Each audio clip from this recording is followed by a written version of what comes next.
안녕하세요. 꿈꾸는 아이 어린이 여러분, 나지수 전도사입니다. 우리 이제 2022년도도 한 달밖에 남지 않았습니다. 우리 친구들은 1년을 잘 마무리하고 또 내년을 잘 준비하고 있나요? 전도사님도 열심히 달려온 이 2022년도를 마무리하는 12월 달을 보내면서 여러 가지 생각을 해보았습니다. 그런데 계절도 바뀌고 학년도 바뀌고 많은 변화들이 있었지만 그 중에 변하지 않는 한 가지를 발견했습니다. 그것은 바로 예수님께서 우리를 사랑하신다라는 사실입니다. 올해도 그리고 내년에도 그리고 그 다음 해에도 언제나 예수님께서는 한결같이 우리를 사랑해 주신다는 사실을 우리 친구들이 잊지 않았으면 좋겠습니다. 우리 오늘 함께 나눌 말씀 또한 변하지 않는 사랑을 보여준 성경의 이야기인데요. 우리 함께 주제 성경절을 읽어보겠습니다. 누가복음 15장 24절 말씀입니다. 시작. 이 내 아들은 죽었다가 다시 살아났으며 내가 잃었다가 다시 얻었노라 하니 저희가 즐거워하더라. 아멘. 누가복음 15장에 예수님께서 비유로서 설명하신 이 탕자의 비유가 등장합니다. 누가복음 15장 11절부터 32절에 등장하는 이 두 아들 중에서 둘째 아들은 어느 날 아버지에게 중대 발표를 합니다. 아버지, 재산 중에서 제게 돌아올 분깃, 재산을 먼저 주십시오. 한마디로 아버지의 유산을 미리 달라는 것이죠. 유산은 부모가 죽은 후에 받는 것인데 멀쩡히 살아있는 아버지한테 그 돈을 미리 달라고 하는 것입니다. 만약 아버지가 그 둘째 아들의 이야기를 거절했다면 어떻게 될까요? 아마 요즘 무서운 뉴스들에서 본 것처럼 아버지를 죽이는 끔찍한 일이 일어났을지도 모르겠습니다. 그런데 여러분, 이 황당한 요구를 하는 둘째 아들의 요구를 아버지는 들어주었습니다. 그렇다면 왜 둘째 아들은 그토록 아버지의 재산을 원하고 아버지로부터 떠나고자 하였을까요? 아버지가 유별나게 이 둘째 아들에게 공부를 시켜서였을까요? 아니면 굉장히 잔소리가 많은 분이셨을까요? 이 둘째 아들의 이러한 이유에 대해서 말하고 있는 책이 있는데요. 거기에는 아버지의 권면이나 책망으로부터 괴로움을 당하지 않도록 하기 위해서 이기적인 마음으로 아버지를 떠났다라고 말하고 있습니다.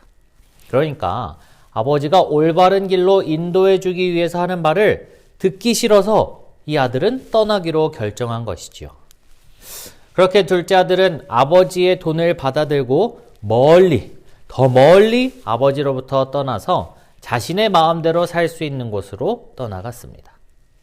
그곳에는 이 아들에게 그러면 안 된다고 올바른 길을 얘기해 주는 사람이 하나도 없는 곳이었습니다. 오히려 악한 동무들은 그로 하여금 더욱 큰 죄에 빠지도록 부추겼고 둘째 아들은 허랑방탕하여 그 재물을 모두 허비하였습니다. 그리고 그곳에 큰 흉년이 들어 가지고 있던 돈을 다 써버린 아들은요, 하는 수 없이 그 지방 사람들에게 얹혀 살게 되었고 그의 주인은 그를 보내어 돼지를 치게 하였습니다. 이 돼지 외에는 다른 아무 친구도 없는 쓸쓸하고 흉년이 든 그 지방에서 그는 땅 위에 홀로 앉아 짐승이 먹는 음식으로 배를 채우고자 했을 때 그가 잘 살 때 그에게 몰려와서 그의 돈으로 먹고 마시며 즐거워하던 친구들 중에 그의 친구로 남아있는 사람은 아무도 없는 정말 처량한 자신을 발견하게 되었습니다. 이 둘째 아들은 집을 떠나 자신의 자유를 찾으려고 하였습니다. 권명과 책망에서 벗어나 자유를 찾아 떠나갔죠. 그런데 결국 그가 맞이한 것은 자신의 밑바닥, 아무도 없는 자신의 추한 모습뿐이었습니다.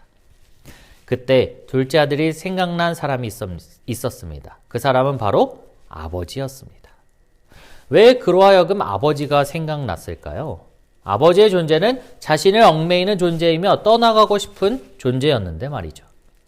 바로 아버지야말로 자신을 가장 사랑하는 사람이라는 것을 깨달았기 때문입니다.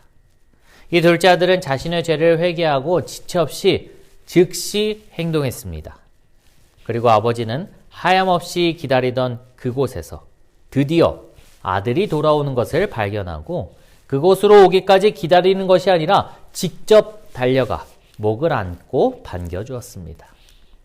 아버지는 아들을 집으로 데리고 갔습니다. 그리고 집으로 가는 길에 자신의 외투를 벗어서 아들을 감싸주었습니다. 거짓골이 되어서 돌아온 아들이었지만 아버지는 항상 기다려온 그 아들을 반갑게 맞이해 준 것이죠. 그리고 종들에게 좋은 옷을 가져오게 하고 반지를 끼우게 하고 신발을 신기게 하는 아버지로서 아들에게 주는 특별한 은총의 표를 우리는 성경에서 볼 수 있습니다. 이 둘째 아들은 탕자로부터 아버지의 아들로서 이 신분이 회복되었습니다. 오늘 이 탕자의 비유는 예수님께서 비유로서 설명해 주신 것이었습니다. 왜냐하면 그 이야기를 듣는 사람들에게 교훈을 주시기 위해서죠. 오늘 우리도 이 예수님께서 들려주시는 이 비유의 말씀에 어떠한 교훈을 얻을 수 있을까요? 바로 항상, 언제나, 오래도록 기다려주시는 탕자의 아버지, 바로 그분이 하나님 아버지시라는 사실입니다. 우리 꿈꾸는 어린이들도 모두 이 말씀을 잊지 않고 마음속에 기억함으로 우리가 힘들고 넘어질 때 우리의 아버지 되시는 하나님 아버지를 꼭 찾을 수 있는 친구들이 되길 바라면서 오늘 말씀을 마치겠습니다. 다 함께 기도하시겠습니다. 사랑의 예수님, 오늘 우리들에게 누가복음 15장의 비유의 말씀을 듣게 하여 주셔서 감사합니다. 오늘 우리에게 말씀해 주시는 성경의 교훈을 우리의 마음속에 잘 새겨서 우리가 힘들 때 항상 기다려 주시는 분이 바로 예수님이심을 우리가 잊지 않을 수 있도록 도와주세요. 이 모든 말씀 사랑의 예수님 이름으로 간절히 기도드립니다. 아멘.